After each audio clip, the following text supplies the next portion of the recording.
আসসালামু আলাইকুম। আমি একটি সুজুকি ব্র্যান্ডের পিএফআই কন্ট্রোলার নিয়ে আলোচনা করব। এখন দেখতে পাচ্ছেন যেখানে এই ল্যাম্পটি জ্বলছে, ইন্ডিকেটর বাতিটা জ্বলছে, এটা হলো পাওয়ার ফ্যাক্টরের মান এই ডিসপ্লেতে কত আছে। এখানে থাকলে স্বাভাবিক অবস্থায় দেখাইব এখানে। আর আর এখানে যখন এই ইন্ডিকেটর ল্যাম্পটা আসবে, এইখানে রিঅ্যাক্টিভ যে পাওয়ারটি, সেই পাওয়ারটি দেখাবে এই ডিসপ্লেতে। আর এইখানে যখন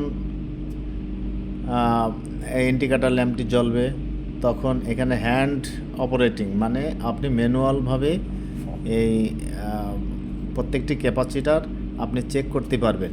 এখানে আপ এবং ডাউন, আপনি আপে চাপ দিলে একটি ক্যাপাসিটার ধরবে, যদি আবার ডাউনে চাপ দেন তাহলে আরেকটি ক্যাপাসিটার, ওই ক্যাপাসিটারটি আবার বন্ধ হবে। আবার যদি খালি শুধু আপেই চাপ দেন তাহলে সবগুলো ক্যাপাসিটার একসঙ্গেই ধরবে। আপনি প্রত্যেকটি ক্যাপাসিটার এই ম্যানুয়াল ফাংশনে এনে আপনি চেক দিতে পারবেন যে কোন ক্যাপাসিটিটি ডাউন আছে, ড্যামেজ হয়ে গেছে, সেখানে আপনার এই ডিসপ্লেতে শো করবে। আপনি এই ম্যানুয়াল ফাংশনে এই ক্যাপাসিটারগুলো সুন্দরভাবে চেক করা যাবে। ইভেন আপনি এই ম্যানুয়ালভাবে আপনি চাইলে ওই চালাইতেও পারবেন। হ্যাঁ, আপনার পিএফআইয়ের মান যে অনুযায়ী, ওই অনুযায়ী এখানে যতগুলো ক্যাপাসিটার দরকার ততগুলো ক্যাপাসিটার আপনি ম্যানুয়ালভাবে অন করে রাখতে পারবেন। কিন্তু ম্যানুয়ালভাবে অন করে চালানোটা ঠিক হবে না, কারণ ফ্যাক্টরিতে লোড বাড়বে কমবে।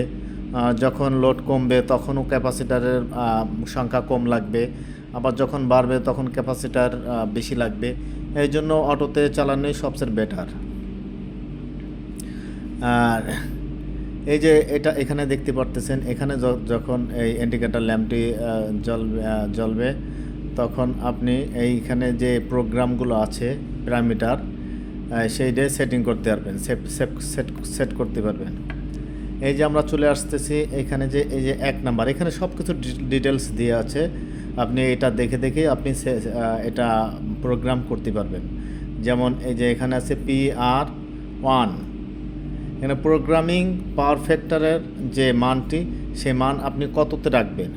আপনি 95-এ রাখবেন, না 99-এ রাখবেন, নাকি 100-তে রাখবেন।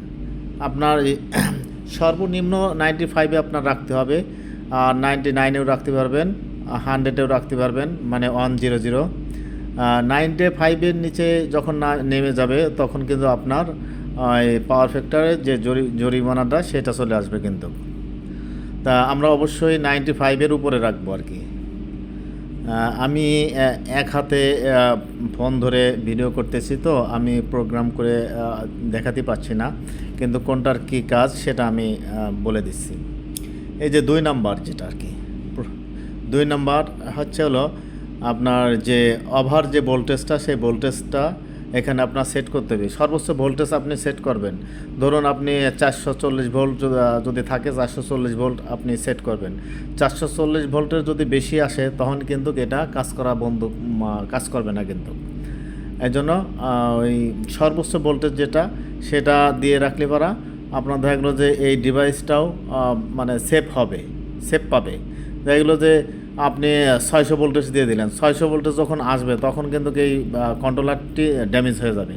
এই জন্য আমরা সর্বোচ্চ 440 ভোল্ট আমরা এখানে সেট করে দেব। তারপরে যে 3 নাম্বারটি, এটা হলো মেজর একটি জিনিস।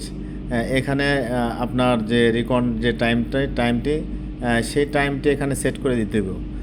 এই রিকন টাইমটা কি, সেটা হলো একটি ক্যাপাসিটার ধরার পরবর্তীতে আরেকটি ক্যাপাসিটার কত সময় পর ধরবে সেই টাইমটা এখানে দিয়ে দিতে হবে। অনেকে 20 সেকেন্ড দেয়, অনেকে 10 সেকেন্ড দেয়, অনেকে 15 সেকেন্ড দেয়। হ্যাঁ, আপনার মতো করে আপনি সেট করে দিতে পারবেন এখানে।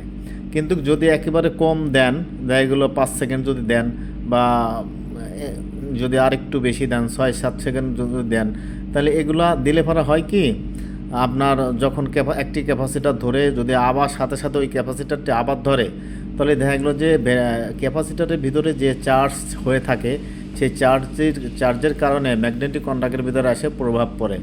আর ওতে এটাই আপনার যদি কম টাইম দেন তাহলে দেখলো ক্যাপাসিটারও ড্যামেজ হওয়ার সম্ভাবনা আছে।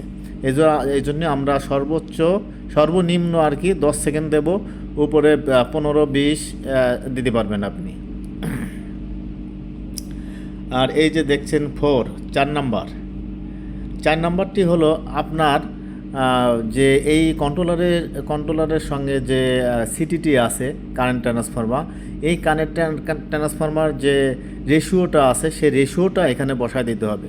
রেশিওটা ধরেন কথার কথা আপনার 100/5 আছে বা 200/5 আছে। আপনার এই কারেন্ট ট্রান্সফরমারটি যে রেশিওটি আছে সেই রেশিওটি এখানে বসিয়ে দেবেন 4 নম্বরে। তারপরে দেখছেন এই যে C00, এই C00 এখানে যখন আসবেন তখন আপনার ওইখানে যে এই PFI কন্ট্রোলারে যতগুলো ক্যাপাসিটার আছে, হ্যাঁ, যেমন ধরুন 1.5 অথবা 5 থেকে শুরু করে যাদের কেভিএ অনেক বেশি লাগে, হ্যাঁ, লোড অনেক বেশি, তাদের দেখা গেলো যে 10 কেবির থেকে শুরু হয়, অনেকের 5 কেবির থেকে শুরু হয়, অনেকের 20 কেবির থেকে শুরু হয়। তা যদি ধরুন 5 কেবির থেকে, তাহলে আপনি সর্বপ্রথম 5 কেবি এখানে বসাবেন, হ্যাঁ, তারপরে আপনি 10 কেবি বসালেন, তারপরে 15 কেবি, তারপরে 20 কেবি, মানে এরকমের করে আপনার যতগুলো স্টেজ আছে প্রত্যেকটা স্টেজের ভিতরে এই কেবিগুলো এখানে বসায় দেবেন। একদম সহজ একটা এই সুজুকি ব্র্যান্ডের কন্ট্রোলারটি। আর পিছনের ব্যাক পার্ট আমি দেখাচ্ছি। ব্যাক পার্টটি হলো এই যে এখানে যে বাম পাশে যেটা আছে এটা হলো মাঝখানের যে পোর্টটা আছে টার্মিনালটি, এই টার্মিনালটি ফাঁকা। আপনার বাম পাশেরটা ডান পাশের যেটা আর কি, দুই পাশে দুটা, এখানে 440 দিতে পারেন, 220 দিতে পারেন। 440 কানেকশন যদি আপনার থাকে তাহলে 440 দেবেন, 220 কানেকশন যদি থাকে তাহলে 220 দেবেন। যদি আপনার দেখা গেলো যে 220 ক্যাপাসিটার যদি হয় বা 220 দিয়ে আপনি চেক করতে পারবেন আর কি। এই কন্ট্রোলারটি 220 দিয়েও চেক করতে পারবেন। আমি অবশ্যই 440 লাগাইছি। আর এই পাশে দেখছেন যে টার্মিনালটি তিনটে পয়েন্ট আছে, 3টে পয়েন্টের মাঝখানে যেটা এটা ফাঁকা আর কি। দুই পাশের দুটায় আপনি সিটি কানেকশন দেবেন। আর সিটি কানেকশনটি আপনার একটা জিনিস খেয়াল রাখবেন, সিটি কানেকশনটি দেবেন রেড যে ফেজটি, সেই রেড ফেজটির ভিতরে সিটি কানেকশন দেবেন। সিটিটা রেড যে ফেজটি, ওই ফেজের যে কেবল, ওই কেবলের ভিতরে সিটিটা বসিয়ে দেবেন। সুন্দর করে বসিয়ে দিয়ে সিটির যে দুটো টার্মিনাল আছে ওই দুটো টার্মিনাল থেকে দুটো তার বের করে এই পাশে দুটো লাগিয়ে দেবেন। একদম সহজ একটি কন্ট্রোলার। আমি এটা খুলে দিচ্ছি, খুলে দিলাম। খুলে দিয়ে এখানে আমি আরেকটি ভিডিও বানাবো এটা নিয়ে। এটা আমি আসলে একা ভিডিও করতেছি তো। এখানে টার্মিনালটি এই যে ডায়াগ্রাম দেয়া আছে। আমার এই ডায়াগ্রামটি ভালো বোঝা যাচ্ছে না, তবে যেগুলো আপনার ওইখানে যদি নতুন কন্ট্রোলার হয়ে থাকে তাহলে ডায়াগ্রামটি সুন্দরভাবে ক্লিয়ারভাবে থাকবে। এই যে দেখছেন যে এইটা দেখছেন, এই যে সাদা এবং কালো যে মার্কটা আছে এটা হলো ম্যাগনেটিক কন্ট্যাক্ট।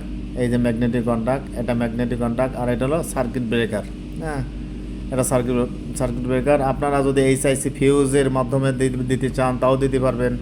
আপনারা যদি ওই সার্কিট ব্রেকারের মাধ্যমে দিতে চান তাও দিতে পারবেন। তা আপনার এখানে 3টা মার্ক দেওয়া আছে, 3টা ক্যাপাসিটারের দেওয়া আছে। আপনার ওই কন্ট্রোলারে যে 6 স্টেজে যদি থাকে তাহলে 6টা এই প্যানেল থেকে 6টা বাসবার থেকে 6টা লাইন টেনে আইনে তারপরে ক্যাপাসিটার বসাবেন। যদি 12টি হয় তাহলে 12টি।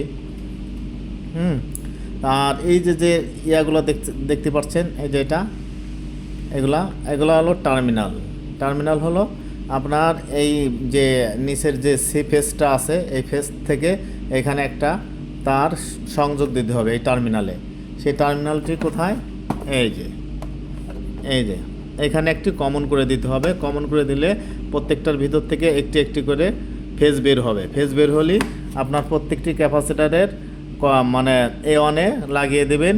আর আর যে A2, সেই A2 যেটা, সেটা আপনার যদি 440 ম্যাগনেটিক কন্ট্যাক্ট হয়ে থাকে তাহলে আরেকটি ফেজ দিবেন।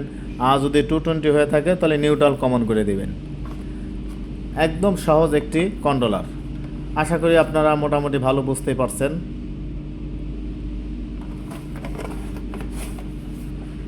আসসালামু আলাইকুম।